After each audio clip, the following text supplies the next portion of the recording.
From deep in the Burbank Media District, it's time for another edition of My Burbank Talks. This podcast is presented by the staff of My Burbank. Now, let's see what's on today's agenda as we join our program. Hello, everyone. This is Devin, and you're listening to another episode of Local Legends with Devin, a segment exploring the journeys of people from all walks of life who have ties to the city of Burbank. My guest today is a music industry expert and founder of A&R Worldwide, a global artist discovery and development company based in Burbank. He's also the founder of the Passport approved radio show, Worldwide Radio Summit, and MUSEXPO, an international music and media conference that's been held locally in recent years, and it will return to Burbank in March 2024. Welcome, Sat Bisla. I'm doing well, thank you, Devin. Appreciate you having me on the program. Of course. Thank you so much for joining me. Well, to start off with, you grew up in Wolverhampton, England. In your childhood, what started your passion for music? How did that develop? Honestly, it was my parents. They exposed me to all styles of music, from Bollywood music to traditional Punjabi music, but then also to, BBC Radio 1, which would play everything from like disco, ska, punk, indie rock to, early sort of like hip hop and reggae. So I was inspired by all sorts of soundscapes thanks to my parents.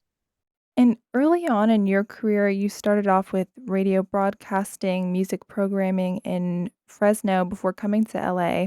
How did that time and that experience help you learn more about the international music market and the industry in general? Well, as a child, I was always exposed to international music, and having been born and raised in the UK, it's a very international community just because the British Empire, obviously spanned over 300 years and across the globe. So I think the UK market in general is always very internationally focused. And when I moved to Central California, I saw an opportunity to share a lot of the music that I was inspired by with, the local community. And I was always a big fan of radio because I felt radio was the best communicator of sound. And so thanks to one of the DJs at a local radio station in Fresno, I was invited to come in and basically watch him, curate, program, and host his radio show, where I learned about the core fundamentals about radio programming and music curation. Another one of your early roles was working in Burbank, I believe at a music magazine here. Can you tell me a bit about that other earlier position and how it moved you forward on your career path? So it's thanks to radio that I was able to, learn about music trade publications, which were, literally industry magazines that would educate the radio community about what was happening in the world of radio, in music, and pop culture. And so there was a company in Burbank called the Network Magazine Group, which had various publications dedicated to radio and music and specific genres. So it spanned the genres of pop, rock, hip hop, alternative, and other formats. So when I moved to Burbank, at the magazine, I was exposed to the behind the scenes of the music and radio industry, and most of it was focused on the US. And because I traveled the world prior to moving to LA, I saw a vast opportunity where they could cover what was happening internationally. And at the time, they weren't really focused in that arena. So they said, look, Sat, if you want to do an editorial each month about the international music scene, by all means, go ahead and do that.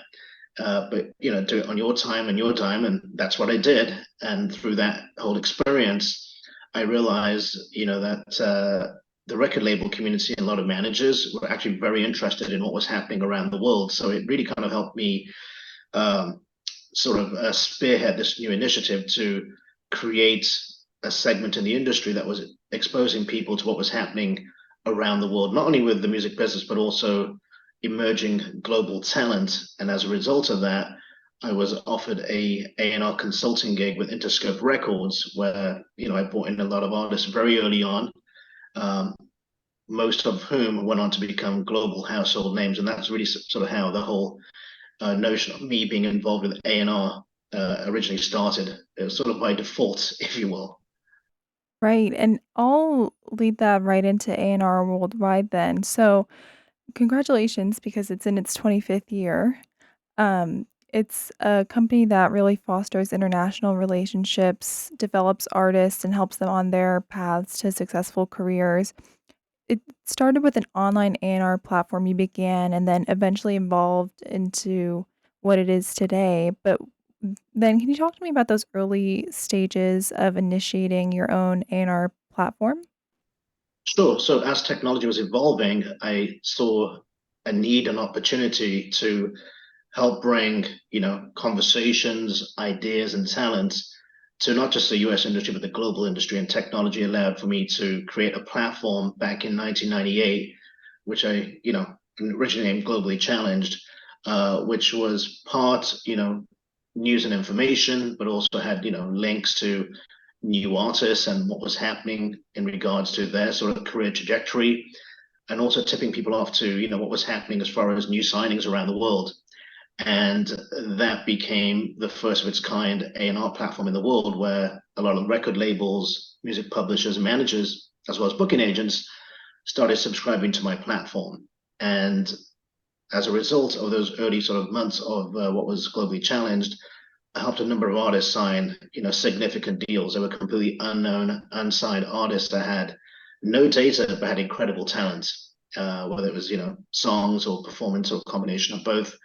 And those artists, some of which included the likes of Bonnie McKee, who's now Katy Perry's main songwriter, Missy Higgins, who became one of Australia's most successful singer-songwriters, as well as the British band Keane, who went on to sell over 7 million albums. They were all sort of discovered through my platform. And that's when my boss at the time at the magazine had approached me and said, it's really interesting what you're doing. How are you doing this? I go, look, it's all based on gut curation and, following my instincts. I'm still a music fan. And as a music fan, I don't look at data. I trust my gut. And so that sort of guided me into supporting these artists. And as they started having success, of course, the music business, not just in the US, but around the world, started paying attention to what I was doing. And so that sort of helped elevate the platform even further. And I'd also worked with a number of other acts too prior to launching that platform, including the likes of Dido, Muse, Sixpence None the Richer, Imogen Heap, and they all became very, very successful artists in the respective markets and around the world. And so the company I worked for was eventually acquired by SFX and then subsequently by Clear Channel Radio and Clear Channel Entertainment. And at that time, they sort of elevated what I was doing into being a part of the broader ecosystem of what was Clear Channel Radio and Clear Channel Entertainment. And so I essentially began to oversee the sort of the global A&R strategy. And in 2001, I helped create the New Music Network, which has since evolved into iHeartMedia. And then also I, spearheaded the Clear Channel Entertainment initiatives that has now since gone on to become Live Nation. And in 2003, I left the magazines partly because they were consolidated and put into a whole new ecosystem, and so the dynamics had changed. And then I partnered up with the the former COO of Live Nation, and then had some support from the current CEO, Michael Rapino, to launch A&R Worldwide as an independent organization. And so I worked with them from 2003 to 2006. In 2006, took the company completely independent. So it was just myself, some friends and family that was supporting the platform, and we've been independent since. I'd like to follow up about instinct because obviously recognizing talent is so vital in your work in the industry. For you, what makes an artist stand out as someone who's really able to reach the global market level? Well, for me, music has always been an emotion from the early days of listening to radio, where music, moved me, in various ways, in positive ways, and inspired me. And, I think the core fundamentals for me have never changed. It's, music is the DNA of the entire business, whether it's technology, live, synchronization, and everything else, right? That pertains to music and pop culture. And, music has always been something that I think is very personal. That relationship you have with a song or an artist, it's based upon the impact that the artist and the songs have on you. And I think in today's world where everything is so overanalyzed with data analytics and other metrics. It kind of takes the heart and soul out of what music is all about. And so the one thing that I've never moved away from is always trusting my instinct and always having that connection to the music in the most authentic way. And that's something I look for in artists: authenticity, talent, capability, and not looking at moments, but really artists that create movements, which are obviously long lasting and can span generations. Whereas platforms like TikTok and YouTube, Spotify, it can sometimes be so hyper focused on moments, things that are really relevant today but could be gone tomorrow and don't really have a cultural impact. So I look for artists that really span the gamut when it comes to having an impact across not just pop culture, but as far as a long-term movement. Absolutely. Those timeless artists, a lot of the artists that A&R Worldwide has helped along their paths, like Coldplay or Adele, and you mentioned Bonnie McKee too, really their music is timeless. So, absolutely. Yeah, and it wasn't the most obvious, easy path for a lot of these artists, but usually the best in class are artists that have, to travel uh, the path that's not the easiest, but the results tend to be much more longer lasting and more impactful. Right. But getting also, of course, you're the founder of MUSEXPO. Now, that's a conference that unites people in music and media, again, globally. There are panels with industry experts, artists get to showcase their talent, and it's really wonderful for networking and learning. Um, it evolved from dinners you used to host, and then you started putting it on as a conference, and it has been in Burbank in recent years. And like I said, it will be here for 2024. What has it been like bringing Muse Expo to Burbank in recent years?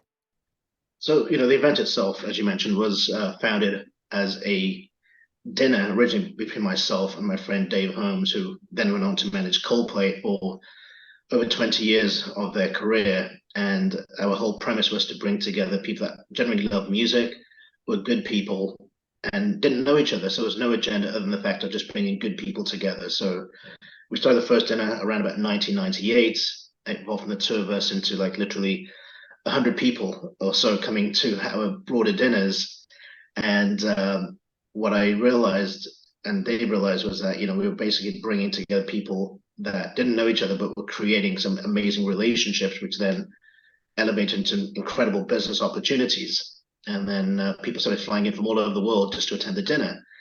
And I remember, I think it was back in 2004, the head of BBC Radio 1, which at the time was the most powerful radio platform in the world, he had flown into our New York dinner, and all the record label executives and A&Rs were like, "How the heck did you get Alex to show up for a dinner? We can't even get a meeting with him in London, let alone a phone call." And Alex was like, "Look," he goes, "I get more value from these dinners by meeting really good people and finding incredible opportunities. And I love the fact that it's so organic with no agenda." And he said, "Look, Zach, you should think about doing a conference that keeps the spirit of this dinner.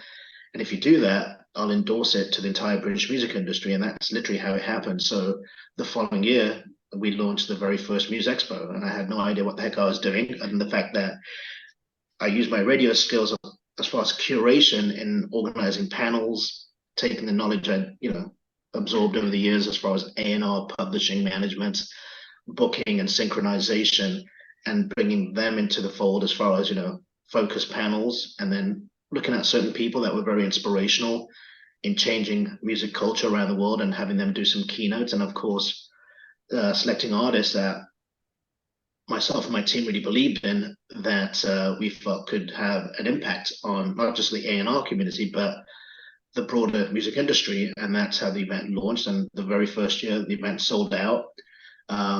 We had a number of artists get signed, and people were like, "Wow, this is such an amazing conference." And then, funnily enough, I had people coming in from all over the world that were telling me this is an amazing conference. It's just given me an idea. And then the following year, literally, we had an event launch in the UK called The Great Escape that was inspired by MUSEXPO.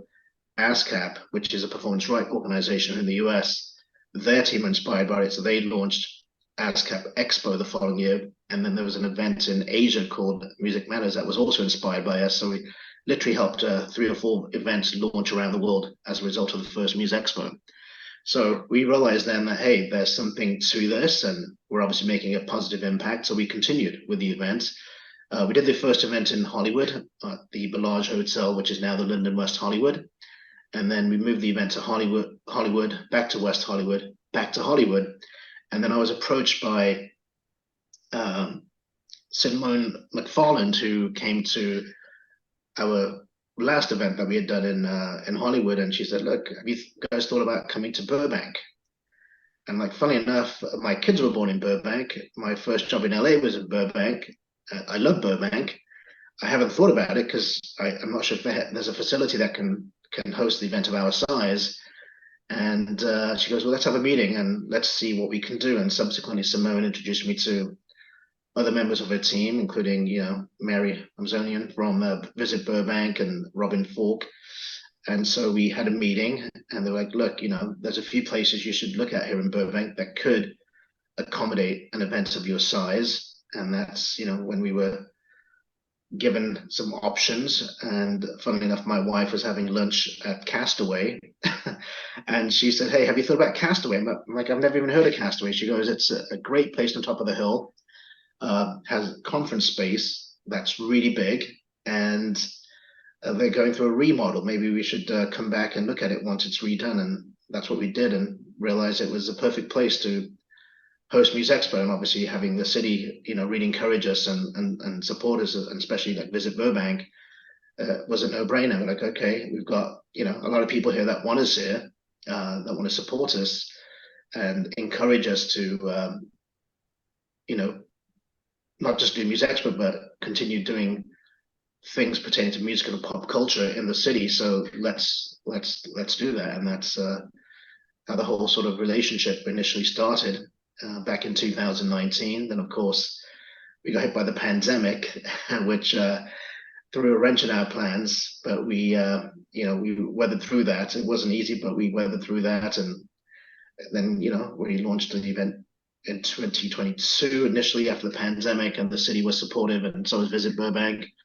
And then this year, was a year where I felt like we were finally back on track post-pandemic to really kind of build on the plans that we had, for MUSEXPO, not just as a conference, but, also maybe a broader event that will impact the city in more positive ways during its presence, but then also year round. So that's where we're at currently.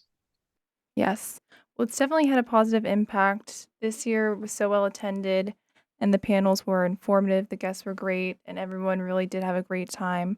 Uh, and now we're just going to take one brief pause before we resume. For all of your plumbing needs, look no further than Plumbing Dudes. This local family-owned business provides quality services from trained professionals who are honest with their customers. Whether you're looking for a drain cleaning, pipe repair, or water heater help, the techs at Plumbing Dudes have you covered.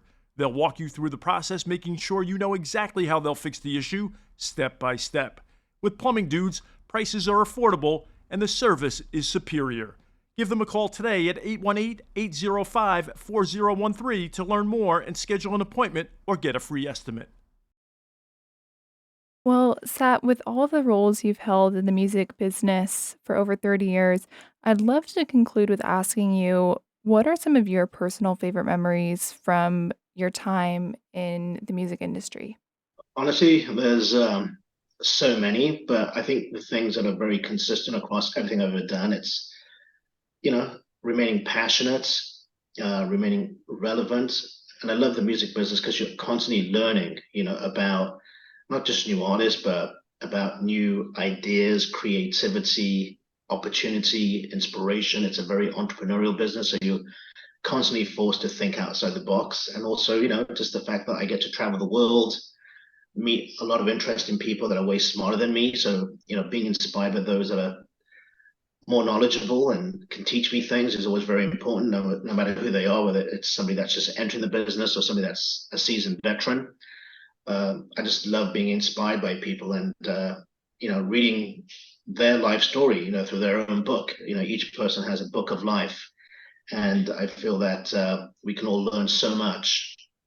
And whilst I can teach, from my experience, what I really love is just learning from other people and making myself better through their lens, being a better person, but also hopefully doing more inspiring things that can have a positive impact, not just on the music community, but on humanity as well, and the world around us. And where can people go to learn more about either A&R Worldwide or MUSEXPO? So we do have a myriad of different platforms. I would say in this world of technology, I'm a big believer in human interaction. I think nothing beats that. So when it comes to MUSEXPO, I would say it's always great when you're there in person as opposed to just reading about it or look at it on our website, which is musexpo.net.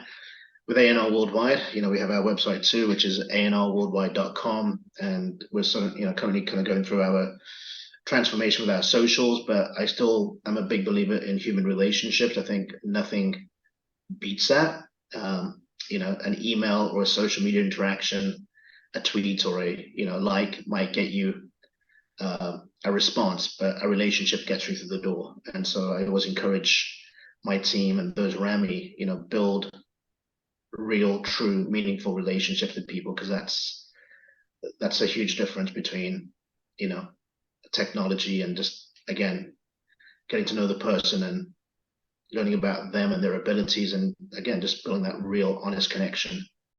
Definitely. Being there in person at MUSEXPO, there is nothing like it because you see everyone who's come from around the world.